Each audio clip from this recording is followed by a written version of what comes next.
Magprito na po tayo. Uy, init, grabe. So mag-ingat po kayo sa pagprito.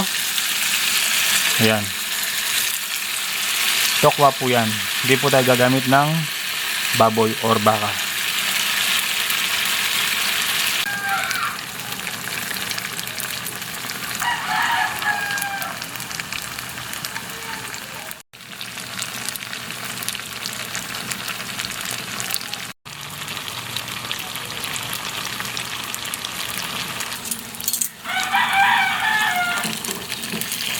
Yan, luto na sila. Set aside natin. Yan. Palamigin. Tapos mamaya iwain natin sa bite size or sa gusto nyong sizes. Yan.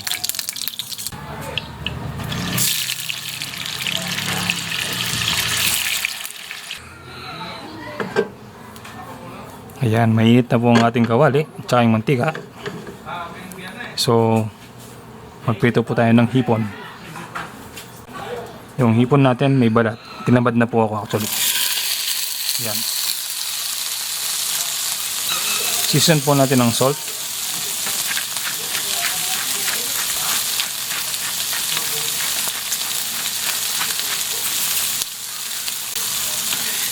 Halu-haluhin natin hanggang mag-orange na po ang kulay niya. Yan, ganyan. Sarap ng amoy talaga ng ng hipon kapag pinipirito.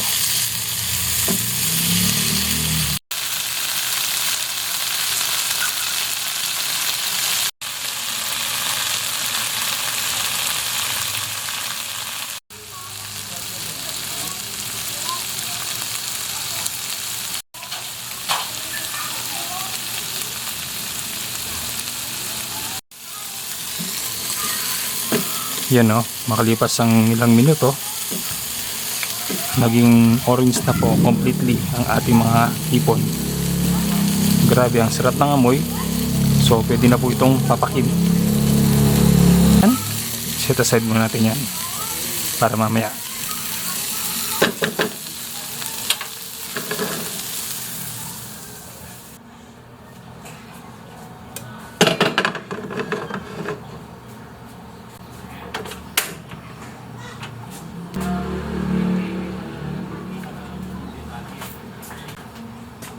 Yan, mag-isa na po tayo ng bawang.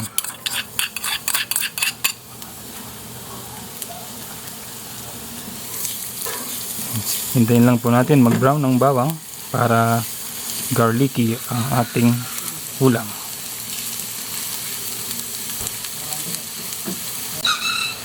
Makalipas ang ilang segundo, yan medyo brown na ang ating bawang. Amoy na po. So, sunod na po natin ilagay ang sibuyas.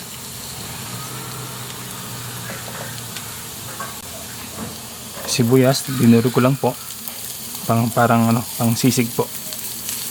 Yan Sa sibuyas, hintayin po natin maging translucent or lumambot sila. Sa puntong ito, medyo ready na ang ating sibuyas. Nabot na sila. Lumabas na po ang aroma nila. So next step natin ngayon, lalagay tayo ng tubig.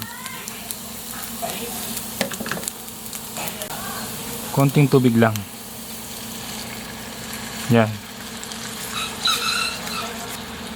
Lalagay na rin tayo ng oyster sauce, yung pinaka-pampalasa natin. Yan. Simutin po natin para walang sayang.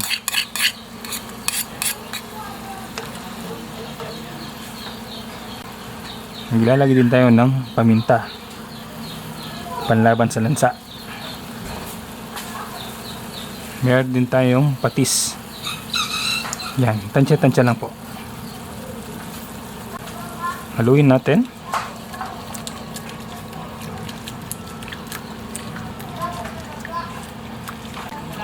Pagkatapos mahalo, takpan po natin.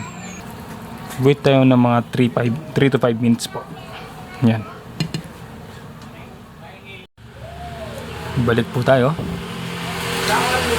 Makalipas ang 3 minuto, yan o, amoy na po yung ano, yung mga aromatics na nilagay po natin tsaka yung mga ingredients. Lagyan na po natin itong pinakamatigas na gulay, itong carrots tsaka itong beans. Yan, haluin po natin. Yan, halo-halo lang po. Pasensya na po sa mga bata, medyo maingay.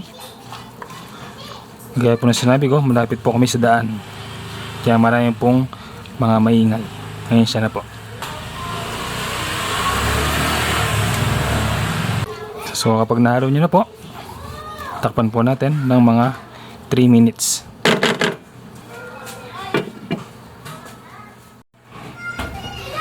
Ayan, balik po tayo. Bago po natin buksan yan, mag shoutout muna tayo. So shoutout kina Destiny Ross from Cotabato City, kay Clarita from Mendez, Cavite, kay Sir Eduardo Returban from Doha, Qatar, at kay Josephine Placido from Baguio City. Shoutout po at ingat po lagi. Happy New Year. Yan, open na po natin to. Yan, half cook na po ang ating mga gulay. So sunod na po natin yung mga ibang gulay. So ito po yung pinaka main ingredients natin, itong toge or mung bean. Lagyan po natin ng celery para mas mabango. Ayan. So syempre, haluin natin. Yan. Kaya siya na po talaga sa ingay. Hindi ko na po kontrolado yan. Yan. Sarap na ng amoy ng gulay natin. So make sure well mixed, well blended po yung lahat ng natin, mga gulay. So kung titignan niyo po, konti lang yung sabaw. So mamaya yan, magsasabaw po yan. Takpan po natin. Tapos lutuin pa natin na mga 3 to 5 minutes. Okay po, balik po tayo mamaya. Yan, balik po tayo mamaya after 3 to 5 minutes.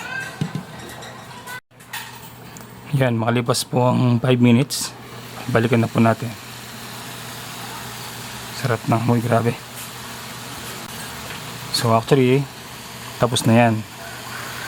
Lalagay lang po natin tong pinitong tawag dito, tokwa. Yan. Tapos lalagyan na rin natin tong piniritong hipon.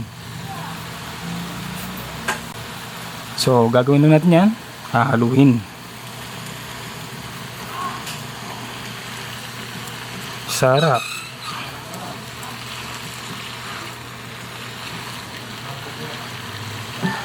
Ano po palagay nyo sa ulam natin for today? Panalong panalo to. So kung ako sa inyo, bilang kayo ng ng wrapper, so lumpiang togi na siya, diba? Pero kung gusto nyo ganito lang, okay din, para wala ng mantika, diba? Sarap na, oh. So haluin lang po natin, tapos ready na yan. So sa mga hindi ko po na shoutout kanina, medyo marami po kayo, pagpasensya na po, ha.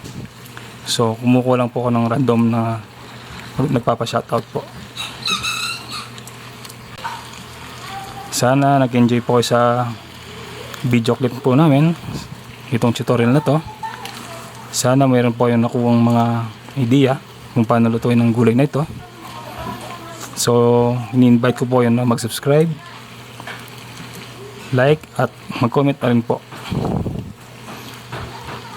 para mas ganaan pa po kami magluto at gumawa ng mga ganitong klaseng video clip.